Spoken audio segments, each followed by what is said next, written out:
Hello and welcome to Sheila Lives Out Loud. My name is Sheila Moniga. I'm super thrilled you're on this channel. As always, please click subscribe and hit notifications so you never miss an episode, and we upload every Monday. Now, one more thing I'd like you to do while you're on this channel is drop us a comment in the comment section below. It's going to be a cracking conversation. I cannot wait to just speak to this general, all-round, amazing human being. But let me tell you something about him. His work is simply phenomenal. He's a conservationist and he's a fine artist photographer. If you ask me, I think he is indeed Kenya's finest photographer. When you think about wildlife that comes to life through photographs, I cannot think of anyone else who does it like Gurcharan Roopra. Yay! I look like I'm about, but don't tire. So should I be? Yeah, you should be like, yeah, recognize everybody, scintillates a little bit, wave. Oh, that's one hell of an introduction, Sheila. I don't think I can live up to it, but I'll try my best to live up to that introduction. Oh, I tell you, good. It's always so wonderful to catch up with you and to see what you're working on. You've got a phenomenal Instagram following, and the work that you're churning out is really quite something. Now, for a lot of people, we find ourselves in this COVID season having way more time to visit places that we normally used to just drive past. But you're the only person I know who spends every weekend in the Nairobi National Park. Agreed. Life has changed slightly in the fact that I can't leave Nairobi National Park, but Nairobi National Park in itself is so beautiful. And thanks to COVID, I've been doing early starts. Normally I do a Saturday afternoon after work, and I've been catching leopards and lions and lion fights. And over the weekend, I was in for the solar eclipse as well. So where else is a better place than to catch solar eclipse in Nairobi National Park out in the wild? Yeah. Oh my goodness, this is so incredible to just be able to touch base with you and to know a little bit more about your skill and your work and what excites you and why you chose this path. In fact, even as we have this conversation, this is one of your works right here behind me. Yes. What are we looking at here? This was a trip I did across over Magadi, and we chartered a chopper. We got the doors taken off as well, so that we could photograph vertically below. And we got there, the clouds took over the whole place, and we weren't expecting it. However, little did I know at that time that the cloud cover would create such beautiful scenes. We've got, as the flamingos start flying off, you've got this ring of flight is what I call this photo. And you've got the flamingos that are static in the middle, and then all the others flying off of the outsides, creating this sort of formation. And believe it or not, this was taken by my 9-year-old son. No way! He was nine at the time we took this shot. We were together. So I know you were involved with us with the Miyakora scarves, and there was a scarf called Flying Pink Love, which was all greeny with the flamingos flying, which is a section of this same shot. Yeah. And initially I thought this was my shot, and I started going through the shots with the two cameras, and I was like, how can I have taken shots with two different cameras 1 second apart? And that's when I realized that Mr. Young Man at the back of the chopper was busy with the camera and plodding away. Yeah? Too. I saw him today on his bike, and he was just having the time of his life. But look at that! Look at that! This is just simply stunning. Simply stunning. Yeah. Coach, a lot of people, have followed your work. I know a lot of international wildlife conservationists, people who love wildlife, people who've been to the Masai Mara, people who've been to the Amboseli. Conservation is a huge part of your life. So let's get into it with why conservation. What was it about conversation that spoke so loudly to you to be able to photograph it and capture these moments to share with the rest of us? For me, it was the other way around. It was first photography. I loved photography. Everything for me was photography. But then what I realized is that these guys don't have a voice.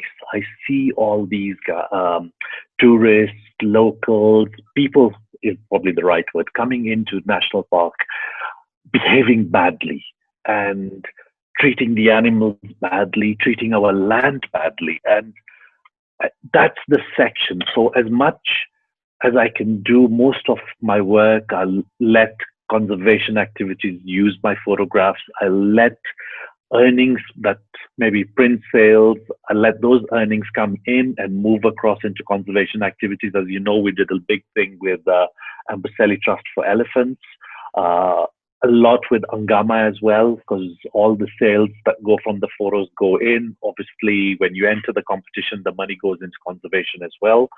I'm supporting Mara Elephant Trust on that side, and I'm also supporting Anne Ken Taylor and Amboseli Trust on that side. So, as I said, initially it was all about photography, but I did see that there's this place in between here where conservation has a gap, or I couldn't support conservation, and here we are today for that reason. Yeah. Now, what other people may also not know is that huge international world-class camera companies, cameras nowadays are, I'm saying they're doing all kinds of things, but you're in partnership as well with Nikon. So what do we call you, an ambassador, a person who tries out new stuff firster? I mean, what would be the right question for you? Mr. Muck Around, who does goes takes and makes the biggest mess before he gives it back. Like, yeah, this is elephant proof. Yeah, it's great. It's great. This is not elephant proof. No, no, no. I had the D6, which is still on pre-order with me.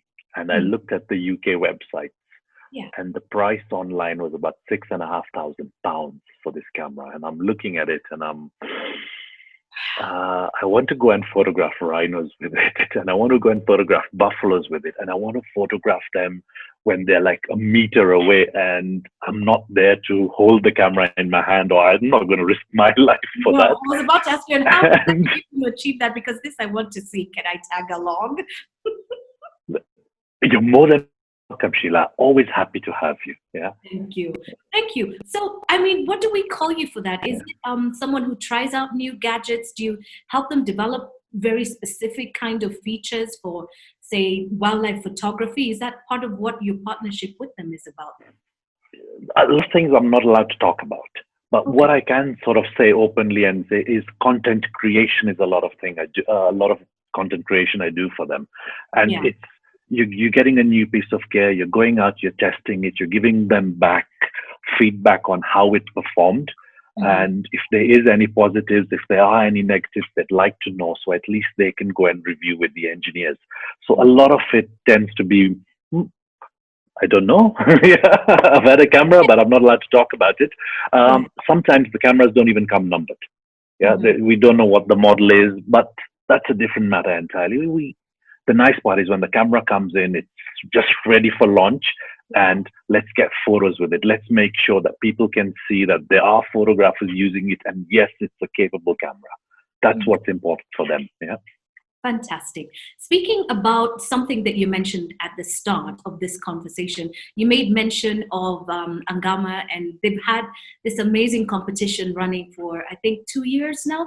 This is probably year number 3, although it's a year with a twist, and the greatest migration of the universe is happening right now, but we're all staying home, which is really very sad. But I'd like us to talk about, being in the competition, because every year your work has made the cut consistently.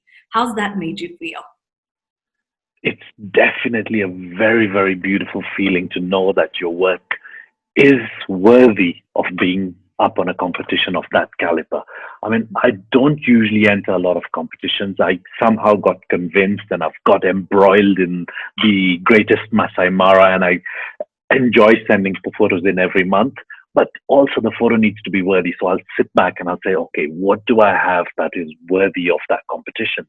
And then I put them in. But yes, being recognized is a beautiful, beautiful thing. But the biggest part is I'm being recognized for something that I enjoy.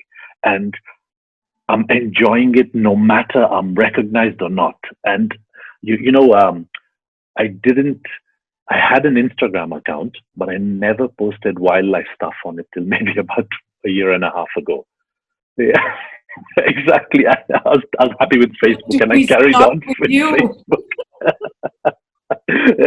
What do they call it? It's like suicide. I know, What's just the right thinking, word for it? It's social suicide. how are we friends? I'm reassessing and really thinking about this. But I was quite active on Facebook and Instagram. I never thought, what I didn't like about Instagram was it was always you had to put in a box. The photo was always going to be a box. I don't like that composition. And I went on and on and on, and everyone would be like, "Kuch, when are you going to Instagram? Start Instagram." And I was like, "I don't like that. I don't like that crop, so I'm Yeah. not going to do it."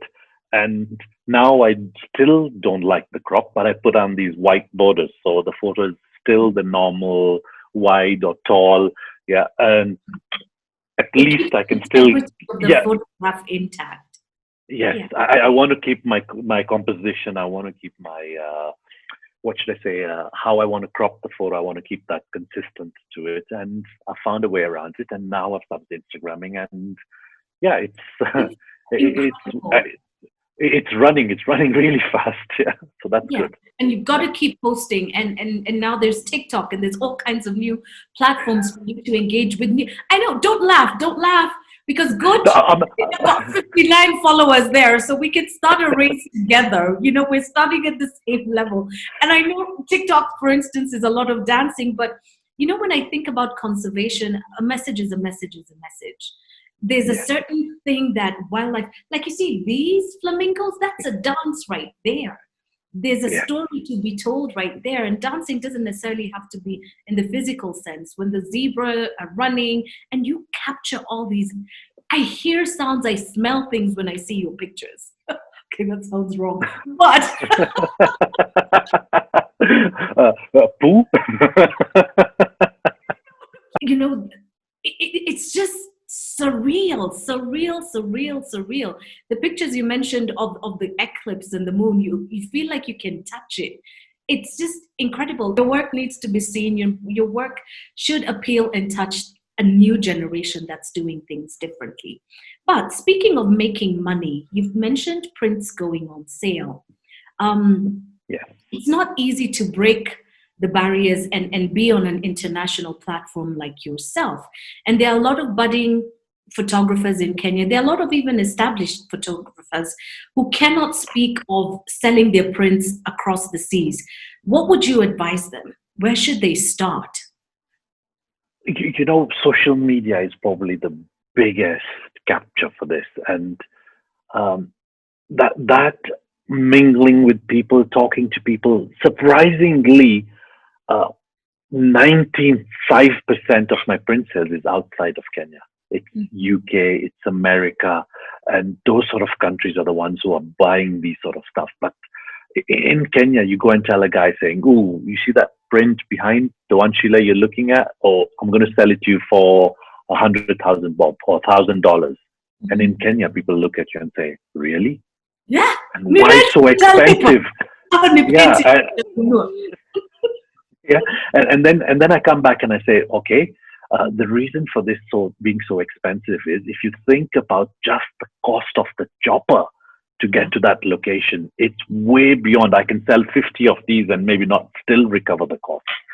And then it gets people thinking, and then they realize, but uh, it's they're still tight, huh? They're still tight. So, but then I'd go out into the UK, I'd go out into the Americas, and I'd say, "Hey guys, $1,000 for this." Oh, wow, no problem. And you're thinking, should I have sold this for two then? Yeah, Need to be exactly. your manager and cost things for you. Yeah. So I've partnered with a company in the UK that manage photographers and manage prints. They also rent out print into businesses. So let's say you're saying, "I want this thing. I want to make this room look good for about 2 months, and then I want to move on to something different and constantly roll over." So they're working on with companies like that, and that's lucrative. Yeah, Okay. is what I would Uh, say. yeah. It The hardest part is breaking into that market. And what I found with a lot of Kenyan photographers is the biggest thing that they say is, "I've got this most amazing shot." but I'm not going to put it out on social media because I want to make a sale out of it. And you ask them the question saying, so how does somebody know you've got that shot? Is it only word of mouth, or how do people know you've got that shot? That's the hardest part. A lot of Kenyan photographers, I believe, make the mistake in. So let's get your work out there. Let people see it. And maybe they might not like that shot, or they might love that shot that you've posted, but they could also love another shot within the sequence, or, then the conversation starts is, hey, Guch, I love elephants.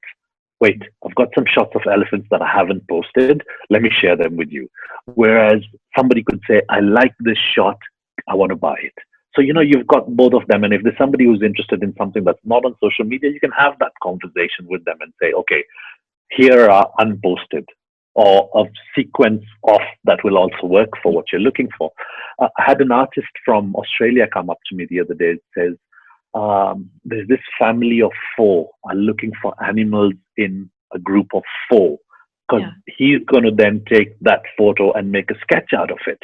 So I sent him a couple of images with animals in 4s, and he's blown away at some of them. He just needs to sit back with his client, decide on something before he sketches it. So social media, I believe, is a big thing. Connections is an even bigger thing. And every time I go somewhere, I enjoy mingling. You just talk to people, you mingle, and it creates connections. And that's what it's all about. Okay. Just winding up, of course, on that issue of selling your art and selling your prints. I think the Ngama Foundation, other than just having the competition running, they've also got an avenue and opportunity for all participants, especially finalists. Your work goes on sale, and there should be an auction that's running now. Can you tell us a little bit more about that? Correct. I just received an email today that the giraffe photo went through the auction and it's earned some money. So excellent. Well done to the guys. I've been speaking to the Ngama team as well. I believe that at the end of this month, early next month, there will be an auction of only my work. So be prepared. Heads up, they're really happy with the amount of content that I've put in, and it's worthy content. So that's going forward. And similarly, that last year it happened in a different way, where they were able to do exhibitions all over the world and then made money or sold photos. And thankfully, I did make a lot of money, and 100% of what went. The deal anyway is that 50% goes to the charity that I chose when I entered the photo into the competition, and then 50% comes to me. But last year I let 100% go. So all of it went to Mara Elephant Mara Elephant Project and Ken Taylor. Yeah. Fantastic. So if you have a solo exhibition, you're my neighbor, I'm your new manager, you just haven't signed the dotted line yet, we're definitely having a conversation. I don't have a feeling. I know that photo is remaining where it is, and it looks beautiful there. So yeah. It's yours. If worst ever comes to worst, and this is COVID season, hey, this is like $1,000 here. Not that I am letting it go, dude. Have you met me? But in closing, these COVID times are teaching us very different things about ourselves. And I know a lot of my friends have been to the national park. And when I look at some of the pictures that, okay, fine, this is just being mean. Their pictures and your pictures, I think they're all going to different parks here. I'm not quite sure where they go. But as a conservationist, there's certain things you'd like to tell people coming into the park, because, the congestion now must be insane. I have always hated going into the park on Sundays, and now even more. Because what's happening is, obviously, everyone has to earn money for a living. So I can't even go there and say, we're only going to, KWS, why don't you say only 10 cars or only 20 cars or only 100 cars are allowed at a time. I wouldn't want to hurt somebody in their stomach in a nice way put together. But I've always been the sort of person saying, even when I go into the Mara, and there's a very popular coalition of 5 cheetahs. And anytime you go to these 5 cheetahs, you will find 100, 50, they'll just be surrounded by cars. And I'll always tell my guide saying, turn around, let's go find something. I'm more happier to find something myself because that's the challenge of being in the park. It's not about everyone telling you come here or go there. The challenge is about finding it yourself. That skill of tracking. Yeah. So when that happens and you find it yourself, it's a big boost to your ego. It's big, like, oh wow, I found it myself. And then being able to photograph it on your own, because I want to choose, okay, the animal is doing this, I want to photograph from the right side. Oh, now it's changed its face, I want to photograph from the left side. So I want that flexibility to move around. Whereas when you've got so many cars, you don't have the flexibility. While I was in on Sunday and I was photographing two male lions sitting on my left-hand side and the eclipse taking over on the right-hand side. And I'm stuck in between these cars, so I can't leave. So I just carried on with the eclipse. And I'm hearing all the other guys in the other vans, and some guys, they're saying, hey, Tupamawe, Amuke, and you're looking at it saying, come on. I was like... Where are you from, dear Kenyan? Exactly. But, I don't know what it is, and nice that people are now coming to visit the park to understand something that we've always had that was forgotten by a lot of Kenyans. But please, when you do come in there, keep your KFC wrappers within the vehicle. Take a box, take something, put everything within the vehicles.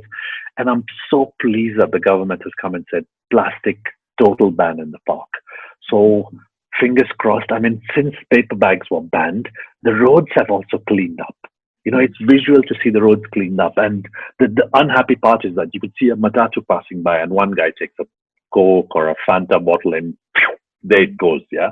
Whereas I'm hoping that will also be the future where we come into a city and it looks clean and the park looks beautiful. So fingers crossed, we're working towards it and let's keep moving towards that target.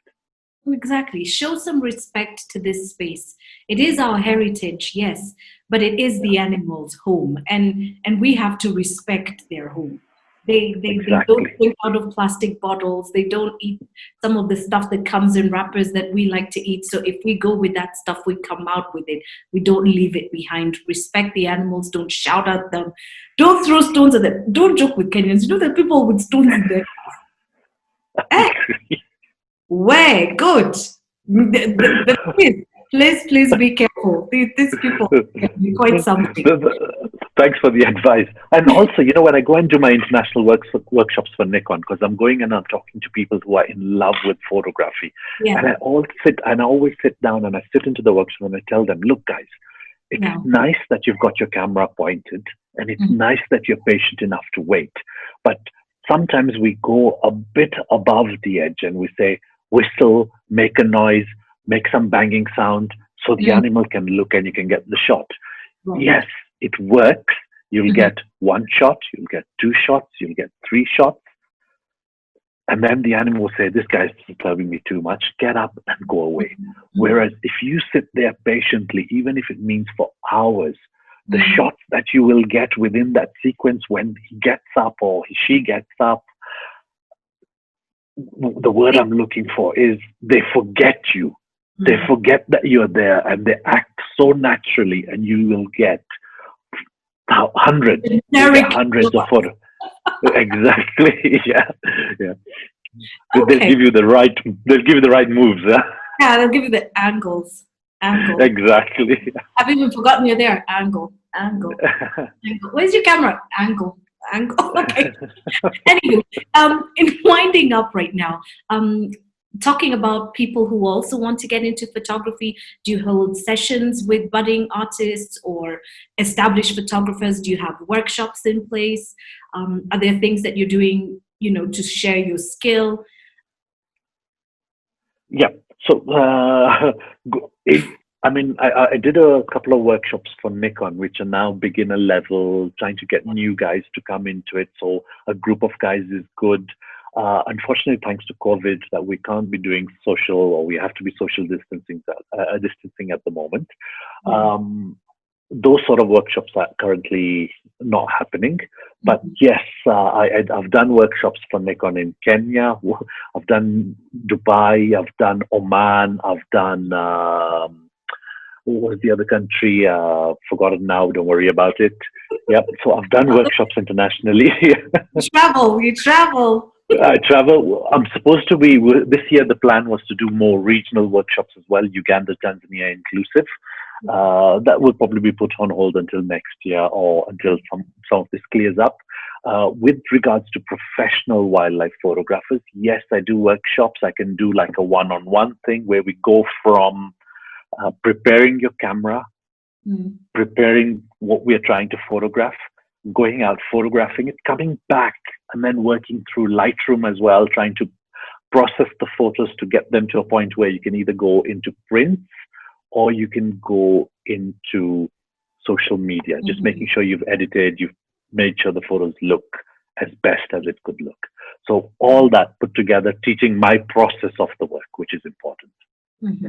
Process of the work. It's not just click, point and shoot. Clearly the cameras I've been buying are not quite the professional kind. But just trying to give you an example. If I go and shoot on a Saturday afternoon, for example, I've gone and spent 6-7 hours in the park. I'll come back with a batch, some days few, some days more. And I could spend the rest of the week, a couple of hours every evening working on those photos, just trying to see, is this perfect? What can I make it look better? How can I process it or something like that? And the week would then go in that. So if you're looking for you expect to pick up a camera and you think it'll be good straight away, it's not simple as that. It's like everything, you have to work hard. Yeah, put the time in. Any good thing, anything that's going to change the world, anything that's going to stir up conversation, someone's put the time in.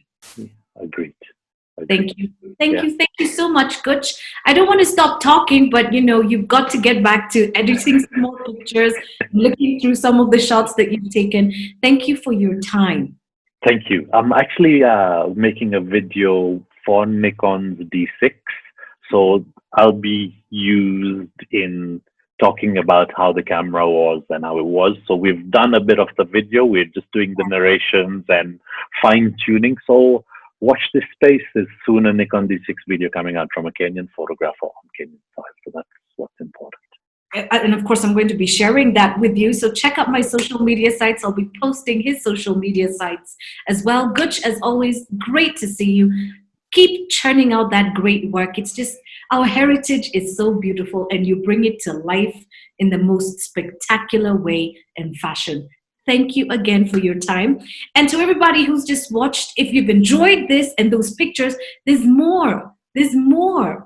So check out my social media sites for more links to his social media sites, and keep your eyes open. Respect the national park. Respect every national park across the country, because our heritage is rich and beautiful and so worth it. And please start saving your dollars. Because when it comes to art for life, save up your money, y'all. Drop us a comment in the comment section below if you loved this video. Subscribe to this channel, hit notifications, and let's catch up again and do it all over again. And in all things that you do, stay sane, stay safe, and live out loud. Bye! Bye. Thanks so much for having me. Thank you. Bye. Social distancing, goodbye. Hello.